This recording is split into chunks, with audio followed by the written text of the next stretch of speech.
आज हम बात करने वाले हैं दुनिया की 6 सबसे खतरनाक और डरावनी सजाओं के बारे में, जिसे देखकर आपके पैरों तले जमीन खिसक जाएगी और आप कोई भी अपराध करने से पहले 100 बार सोचेंगे।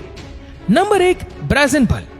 प्राचीन ग्रीस में सजा देने का यह तरीका बहुत ही डेंजरस है, उतना ही दिल दहला देने वाला भी। इसमें ब्रॉन्ज मेडल का एक बहुत बड़ा सा बेल होता था जो ऊपर यानी अपनी पीठ की तरफ से खुल जाता था। अपराधी को पकड़कर इस बेल के भीतर रख दिया जाता था, फिर नीचे से आग लगा दी जाती थी। अब आप समझ सकते हैं कि भीतर पहुंच चुके इंसान की क्या हालत होती थी। जब उस इंसान की चीखें निकलती थी तो इस बेल के मुंह में कुछ ऐसे डिवाइस लगी थी कि उसकी चीखें किसी म्यूजिकल इंस्ट्रूमेंट से निकलने वाली आवाज की तरह सुनाई देती थी। आदमी के जलने से जो धुआं निकलता था उसमें बदबू ना हो, इसके लिए कुछ सुगंधित परफ्यूम जाता था, जिससे कि वहां से निकलने वाला धुआं खुशबूदार रहे। जिस व्यक्ति ने इसकी खोज की थी उसने जब इसे राजा के सामने रिप्रेजेंट किया तो उसे लगा कि राजा खुश होकर उसे इनाम देंगे, लेकिन राजा ने तो सबसे पहले इसे ही उस बैल के भीतर डाल दिया। जब वो मरने लगा तो उसे राजा ने बाहर निकाल दिया, लेकिन बाहर निकालने के बाद भी उसे मरवा दिया। ऐसे ब्रॉन्ज या सिसिलियन बॉल भी कहते हैं। एक जंग के दौरान प्राचीन ग्रीक का राजा हार गया, फिर उन्होंने हारे हुए राजा को भी ब्राज़न बल की सजा दी। Number 2, red torture. इस सजा की शुरुआत 17वीं शताब्दी में रोम में हुई थी। यूरोप के डच नेता ने एक कैदी को सजा देने के लिए इस तरह के खतरनाक तरीके की शुरुआत की थी। एक ऐसी सजा थी जिसमें चूहे का इस्तेमाल बड़े ही खतरनाक तरीके से किया जाता था।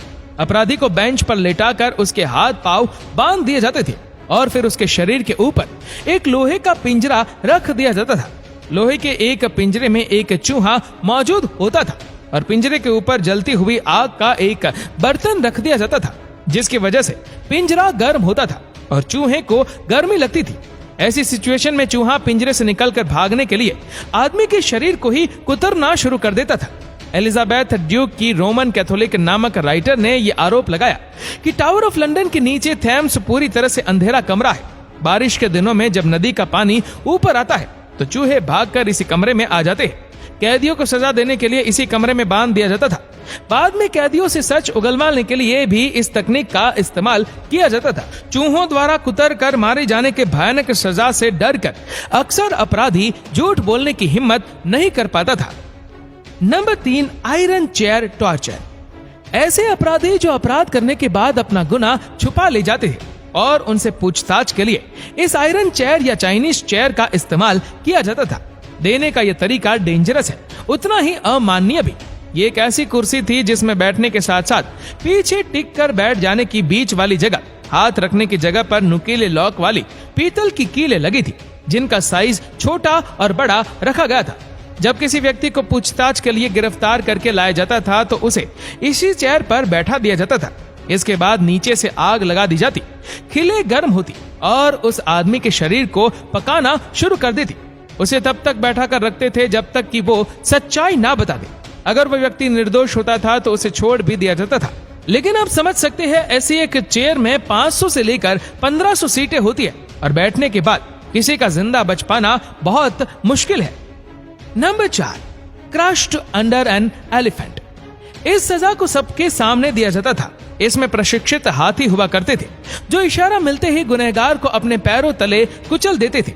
सजा देने का यह तरीका दक्षिण एशिया में श्रीलंका, भारत, इंडोनेशिया जैसे देशों में यूज किया जाता था। इस सजा के बारे में तो शायद आपने सुना भी होगा, क्योंकि हमारे देश में भी इस तरह की सजा दी जाती थी। खास तौर से मुगल काल में अपराधियों को इस तरह की सजा देने का प्रावधान था, जिसकी शुरुआत हुमायूं के शासनकाल में हुई और जहांगीर के शासनकाल तक चलती रही। हाथियों को कुछ इस तरीके से प्रशिक्षित किया जाता था कि वो अपराधियों को और ज्यादा तकलीफ दे सके। सन 1305 दिल्ली के एक सुल्तान ने युद्ध में पकड़े गए मंगोल कैदियों को हाथियों के नीचे कुचलकर मरवा दिया था और इसे उसने एक मनोरंजन के खेल की तरह आयोजित किया था। इसके बाद इस सजा का जिक्र 17वीं शताब्दी में आता है, जब मराठा अंपायर में अन्ना दत्तू नाम का एक आदमी हुआ करता था, जिसने संभाजी को भी धोखा दिया था। उसने शिवाजी महाराज की हत्या की साजिश रची थी। शिवाजी महाराज की दूसरी पत्नी अपने बेटे के साथ रायराबाई किले में बहराजी नाई के साथ बंद थी। ये जानकारी संभाजी महाराज से छुपाई गई थी। बाद में जब बात सामने आई तो दत्तू ने इस बात की सारी जवाबदेही संभाजी महाराज पर ही डाल दी। बार बार इस तरह की घटनाओं के सामने आने के बाद संभाजी महाराज ने अन्नादत्तु को हाथी के नीचे कुचलकर मार देने का आदेश दिया। धरती पर पाए जाने वाले सभी प्राणियों में हाथी ही सबसे ज्यादा भारी भरकम और ताकतवर होता है। इसे अपने साथ रखना तो स्टेटस सिंबल की तरह लिया जाता है। राजा महाराजा अक्सर हाथियों को इसी भाव से पालते थे। Number 5, milk and honey scaphism. दोस्तों, इस सजा पर्शियन अंपायर में 5वीं शताब्दी में दी जाती थी। इस सजा में एक नाव में अपराधी को लेटा दिया जाता था और उसके ऊपर से दूसरी नाव ढक दी जाती थी। अपराधी का सिर बाहर होता था, इसी के साथ ही उसके दोनों हाथ पांव भी बाहर होते थे और ऊपर वाली नाव अपराधी के ऊपर रख दी जाती थी। ऐसा इसलिए किया जा रहा था कि अपराधी निकलकर भाग ना जाए। उसे सूरज की रोशनी में रखा जाता था। इसके बाद अपराधी के शरीर के ऊपर शहद और दूध मिलाकर गिराया जाता था, जिससे उसके शरीर पर मिठास चिपक जाती थी और साथ ही उसे शहद और दूध भी पिलाया जाता था, जिसकी वजह से उसके शरीर से मिठास की गंध फैलने लगती है और कीड़े मकोड़े उसकी तरफ अट्रैक्ट होते हैं। ये मक्खियां, कीड़े मकोड़े और चूहे गुनहगार को घेर कर उसके शरीर को खाना शुरू कर देते हैं।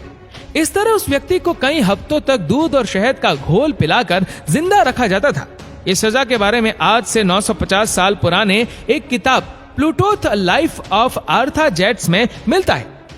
मिथ्रेडिस को भी ये सजा मिली और वो इस तरह के दौरान 17 दिनों तक सरवाइव कर पाया और आखिरकार उसकी मौत हो गई। उसकी मौत ब्लड में पॉइजन आ जाने से बताई गई।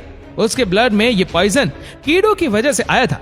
पर्शियन अंपायर ने इस सजा की शुरुआत की थी, लेकिन उसके बाद से बहुत से राजाओं ने अपने स्टेट में इस तरह की सजा को लागू किया। अंपायर का एडमिनिस्ट्रेशन लगभग 220 सालों तक चलता रहा और इस दौरान हजारों लोगों को यह सजा दी गई। नंबर 6, लिंची। सजा देने का यह तरीका चीन में इस्तेमाल किया जाता था। इसमें अपराधी के शरीर को हजारों बार अलग अलग जगहों पर काटा जाता था, लेकिन उसके शरीर पर यह कट ऊपरी तौर पर लगाए जाते थे।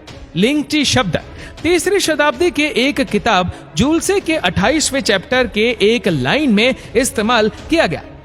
3 चरणों में दी जाने वाली इस सजा के पहले चरण में गुनहगार को एक सार्वजनिक स्थान पर बांध दिया गया, जिससे कि सभी लोग इसे देख सके। इसके बाद एक धारदार चाकू से उसके शरीर पर धीरे धीरे कट लगाया जाता था। चाइनीज लोगों का मानना था कि गुनहगार को इस तरह टुकड़ों में सजा देने से उसकी आत्मा कम मरने के बाद भी संपूर्ण नहीं होती।